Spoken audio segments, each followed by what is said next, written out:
बच्चों आज का जो टॉपिक है वह है कॉम्प्लेक्स नंबर। आज मैं आप लोग को बताऊंगा ये कॉम्प्लेक्स नंबर होता क्या है। बहुत ही बेहतरीन, बहुत ही अलग अंदाज में मैं आपको समझाऊंगा। उससे पहले हमें जानना पड़ेगा ये नंबर्स क्या है, क्योंकि कॉम्प्लेक्स नंबर में नंबर्स का खेल है। तो कॉम्प्लेक्स नंबर में एक अलग तरह का नंबर आता है जो आप पहली बार सीखेंगे, वो है इमेजिनरी नंबर्स, जिसको बोला जाता है काल्पनिक संख्याएं। उससे पहले चर्चा कर लेते हैं नंबर्स कितने प्रकार का होता है। नंबर्स बोले तो दो प्रकार का होता है, एक होता है वास्तविक संख्या जिसको रियल नंबर बोलते हैं, और दूसरा क्या होता है काल्पनिक संख्या जिसको इमेजिनरी नंबर्स बोलते हैं। तो चलिए थोड़ा सा चर्चा कर लेते हैं ये नंबर्स के बारे में। तो हमारे पास जो नंबर्स होगा,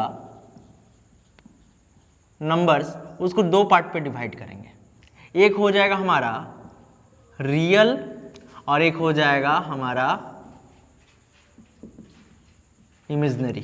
अब ये रियल क्या होता है, ये इमेजिनरी क्या होता है, इसको थोड़ा चर्चा कर लेते हैं। आप लोग रियल नंबर के बारे में जानते हैं, सर जिस नंबर पे परिमेय संख्या और अपरिमेय संख्या आ जाता है उसको बोलते हैं रियल नंबर, यानी वास्तविक संख्या बोलते हैं, रैशनल और इरेशनल।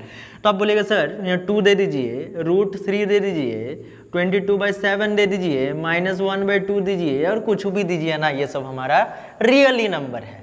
लेकिन बाबू इमेजिनरी नंबर्स क्या है, देखो थोड़ा सा अंतर है। रूट तो होगा लेकिन रूट के अंदर नेगेटिव नंबर रहेगा, माइनस नंबर रहेगा।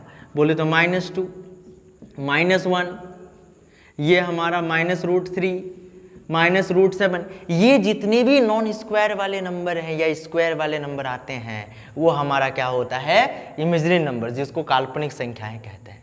इसमें हम लोग को यही चीज़ के बारे में जानना है, इमेजिनरी नंबर्स क्या होता है। तो देखिए इमेजिनरी नंबर्स जो है हम देख के बता सकते हैं, जिस रूट के अंदर नेगेटिव नंबर आ जाए उसको बोलेंगे इमेजिनरी। और रूट में देखिए इसका भी रूट है, बट इस रूट में और इस रूट में अंतर है, इस रूट में पॉजिटिव आता है।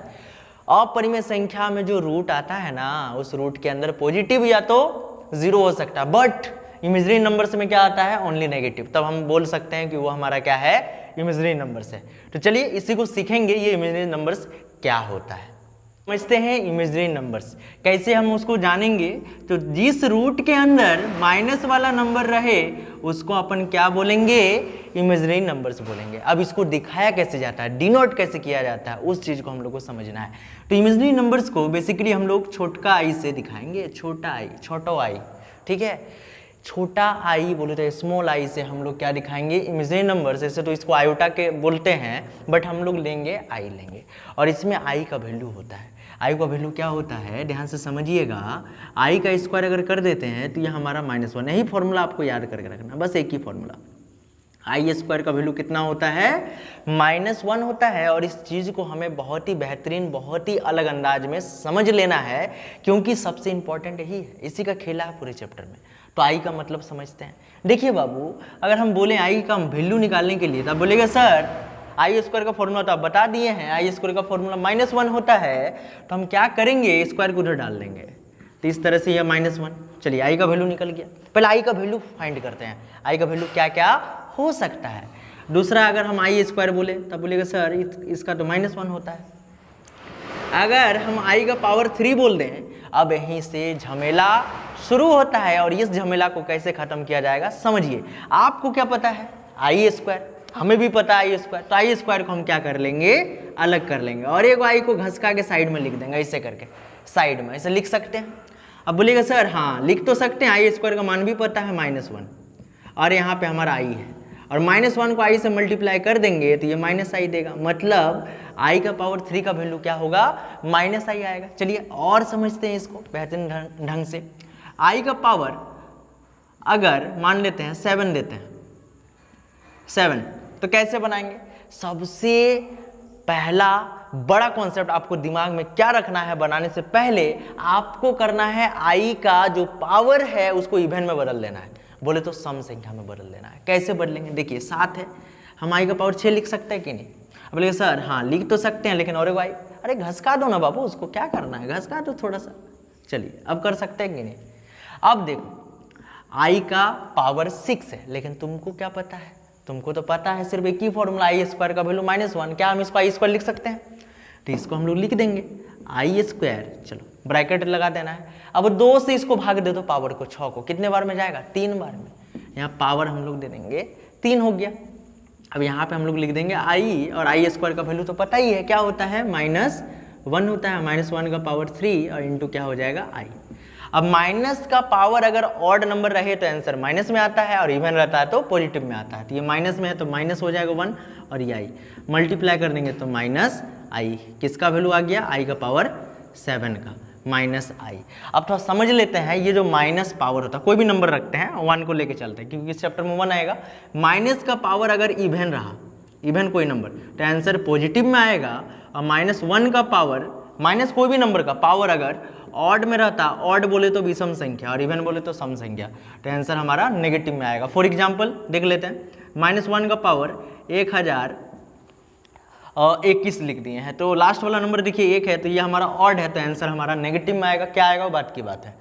अब यह -1 का पावर अगर मान लेते हैं 198 दे दिए, 198 क्या है, 8 है ना, लास्ट में तो सम संख्या है, तो ये हमारा पॉजिटिव हो जाएगा। बोलिए सर ऐसा काहे करते हैं, हमको तो पता ही है -1 का पावर 2 होता है, तो -1 को 2 बार लिख देंगे इसे, -+1। ठीक बाबा, वही सोच रहे हो, लेकिन दिक्कत यही है कि अगर हम 1021 लिख दें तो -1 को 1021 बार लिखोगे तो दिक्कत होगा कि नहीं। तो उस तरह से नहीं सोचना है, हमें पावर को देखना है। पावर ऑड है तो आंसर नेगेटिव आ जाएगा, पावर अगर इवन है तो आंसर हमारा क्या हो जाएगा, पॉजिटिव में आएगा। और 1 का पावर कुछ भी रखो बाबू, तो आंसर हमारा क्या होगा, 1 ही रहेगा। 1 एक ऐसा नंबर है जिसके ऊपर कुछ भी रख दो, ABCD कुछ भी रख दो। फॉर एग्जाम्पल एक कप माथा में n रख दिए, इसको माथा में बोल सकते हैं, पावर भी बोल सकते हैं, इसका आंसर हमारा 1 ही होगा। 1 एक ऐसा नंबर है, एक ऐसा यूनिवर्सल नंबर से जिसके ऊपर कुछ भी पावर लिख दो उसका वैल्यू क्या होगा, 1 ही होगा। याद करके रख लेना, माइनस हो पॉजिटिव हो कुछ भी हो वो 1 ही रहेगा। चलो अब समझते हैं और इसको। अगर i का पावर 198 दे दें तो सबसे पहला काम क्या पता करना है, पता करना है वो हमारा पावर सम संख्या में होना चाहिए। सम संख्या में पावर है कि नहीं, पावर हमारा सम संख्या में है। करना क्या है, सिंपली आपको i² में लिख देना, i² लिख दिए। अब i² तो लिख दिए क्योंकि हम लोग को यही फॉर्मूला पता है, लेकिन इस 2 से इस पावर को भाग दे दो तो 19 को अगर देखेंगे तो 2 9 18 हो गया, एक उधर चल जाएगा, फिर 2 9 18 मतलब 99 बार में चल जाएगा ना। i² का वैल्यू क्या होता है, -1 होता है, यहाँ पे 99 लिख देंगे। अब देखो जो पावर है वो हमारा क्या है, ऑड नंबर है, ऑड नंबर यानी -1। तो इस तरह से हम कह सकते हैं कोई भी इमेजिनरी नंबर्स का वैल्यू अगर फाइंड करने के लिए बोला जाए, निकालने के लिए बोला जाए, तो आंसर क्या हो सकता है। तो ध्यान से देखना, या तो +i होगा, या तो -i होगा, या तो +1 होगा, या -1 होगा, इसके अलावा कोई मान नहीं होगा। आंसर भी पता है, या तो +i, या तो -i, या तो +1, या तो -1। इस तरह से आपको बनाना है। रूल क्या बताएं, बेसिकली आपको i² याद करके रखना है। i² का वैल्यू क्या होता है, -1, कहीं भी रहेगा लिख डालिए उसको। अब थोड़ा सा और समझते हैं क्या रूल आपको याद करके रखना है। जैसे मान लो 1/i अगर कहीं दे दिया जाए, 1/i, नोट पॉइंट, आई कभी भी बट्टे में नहीं होना चाहिए। जैसे रूट बट्टे में नहीं होता ना, एक तरह से रूटे है ना, ये आई का वैल्यू क्या होगा, आई का वैल्यू देखिए, आई का वैल्यू -√1 है ना। तो कभी भी बट्टे के नीचे रूट देखे हैं क्या, आप तो 9 क्लास में पढ़े होंगे। रूट अगर बट्टे में रहता है तो उसका आपको क्या कर देना है, रेशनलाइजेशन कर देना है, बोले तो हर परिमेयकरण कर देना है।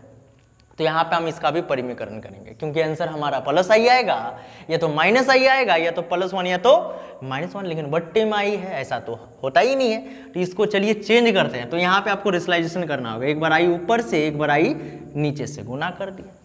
तो 1 को i से गुना कर देंगे तो एगो i हो जाएगा, और i गुना होने से क्या हो जाएगा, i²। तो यहाँ पे अपन लिख देंगे i², और ऊपर में एगो i और नीचे i² का वैल्यू क्या हो जाएगा, -1 हो जाएगा। इसको काट देंगे तो -i। इस तरह से हमारा ये आंसर निकलेगा। फिर लिख लेते हैं और 1-2 को। अगर मान लेते हैं यहाँ पे 1/i का पावर 98 रहा, कैसे बनाएंगे इसको, ध्यान से देखिए। आपको बोले थे सम संख्या आपको देखना है, ये सम संख्या है 98, सम संख्या है ना, तो आप i² लिख दीजिए क्योंकि आपको पता i² है। 2 से इसको भाग दे दीजिए, कितने बार में जाएगा, 49 बार में चल जाएगा। आप बताइए, आपको i² का वैल्यू पता है ना, कितना होता है i² का वैल्यू, -1, -1 का पावर 49। और आपको बताए थे कोई भी नंबर अगर माइनस में रहता है और उसका पावर अगर ऑड में रहता है तो आंसर भी माइनस ही आता है, तो आंसर हमारा -1 आ जाएगा। और 1-2 को देख लेते हैं, पूरा कॉन्सेप्ट को समझते हैं। अगर i का पावर 997 रहा तो कैसे सॉल्व कीजिएगा। सबसे पहला काम आपको याद रखना है, पावर अगर ऑड है तो इवन बना लीजिए। तो इवन कैसे बनाएंगे, एक घसका देना है तो आई का पावर में 997 एक घसका देंगे तो कितना दिखेगा, 996 दिखेगा ना, और एक आई को घसका के साइड में लिख देना है। ऐसा कर सकते हैं। करने के बाद आपको क्या पता है, आई स्क्वायर लिख दीजिए और 2 से भाग दे दीजिए जो भी पावर रहेगा। तो 2 4 8 और इसमें आ जाएगा 2 9 18, 2 8 16 और यहाँ पे एक आई आ जाएगा। अब बताइए आई स्क्वायर का वैल्यू -1 होता है, 498 इंटू आई हो जाएगा। और देखिए सम संख्या तो आंसर तो +1 आ जाएगा, इंटू आई तो हमारा आंसर क्या आ जाएगा, आई। मतलब आई का पावर 997 अगर रखते हैं तो उसका मान क्या आ जाएगा, प्लस आई आ जाएगा। इस तरह से बच्चों हमें बनाना है। चलिए तो अब हम लोग सीखेंगे कॉम्प्लेक्स नंबर। अभी तक हम लोगों ने जाना इमेजिनरी नंबर्स क्या होता है, कैसे उसका मान निकाला जाता है। अब मेन टॉपिक पढ़ना है इस चैप्टर को जिसका नाम है कॉम्प्लेक्स नंबर। क्या आता है पहले रूल बता देते हैं, कॉम्प्लेक्स में क्या अंतर है इमेजिनरी नंबर से। तो देखिए कॉम्प्लेक्स नंबर के अंदर इमेजिनरी नंबर्स आता है, साथ ही साथ रियल नंबर भी आता है। तो रियल नंबर और इमेजिनरी नंबर साथ में अगर आ जाए, जुड़ के चाहे घटा के चाहे कुछ भी करके, तो उसको हम लोग क्या बोलेंगे, कॉम्प्लेक्स नंबर बोलेंगे। फॉर एग्जाम्पल देखिए कोई भी कॉम्प्लेक्स नंबर को हम लोग जेड से इंडिकेट करेंगे, जेड से सूचित करेंगे। इसमें एक रियल नंबर आएगा, तो एक रियल नंबर मान लेते हैं ए है, और एक हमारा इमेजिनरी नंबर आएगा, उसके साथ भी कोई मल्टीप्लाई में रहेगा। तो देखिए ये जो फॉर्मूला है इसी को बोलते हैं हम लोग कॉम्प्लेक्स नंबर बोलते हैं। इस ए के जगह में एक्स भी हो सकता है, फॉर एग्जाम्पल जेड बराबर एक्स प्लस आई वाई, ये भी हो सकता है। इसको भी कॉम्प्लेक्स का फॉर्म बोलेंगे। इसमें 2 चीज देखने को मिलेगा, एक हमारा ए और एक हमारा बी। तो ए बराबर क्या होता है और बी बराबर क्या होता है, थोड़ा सा उसको भी जान लेते हैं। तो ए जो हमारा है ना वो रियल पार्ट है, तो लिखेंगे रियल पार्ट ऑफ जेड बोल सकते हैं, real part of Z complex number का रियल पार्ट है। और ये जो बी है ना वो किसके साथ चिपका हुआ है, वो इमेजिनरी पार्ट के साथ चिपका हुआ है। तो यहाँ पे हम लोग लिखेंगे इमेजिनरी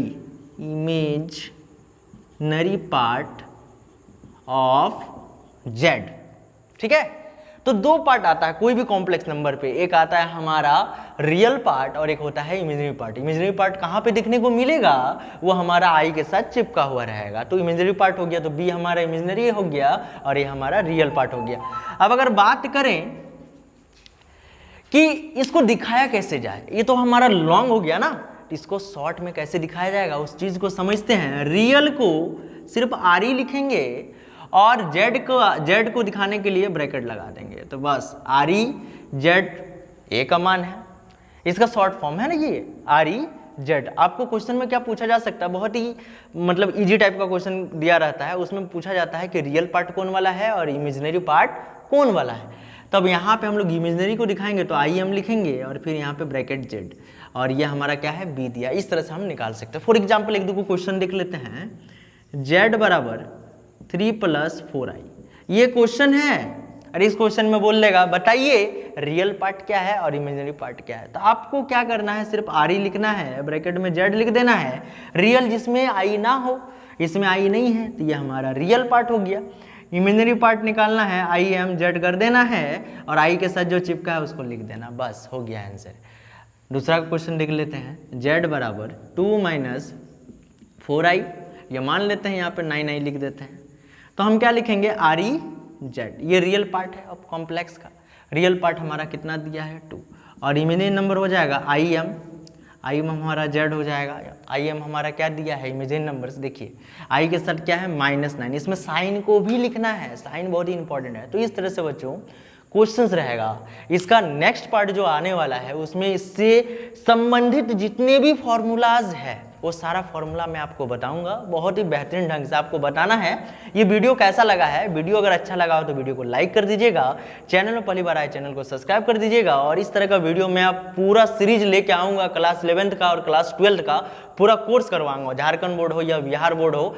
आप बस इस चैनल को एक बार सब्सक्राइब कर लीजिए और मेरा तरीका आप देखिए कि किस तरह से आपको मैं समझाऊंगा। और अभी तक रिकॉर्ड बहुत ही दे दिए हैं, अभी तक हमारे यहाँ से बहुत ऐसे स्टूडेंट हैं जो 99, 100 मैथ में लाए हुए हैं।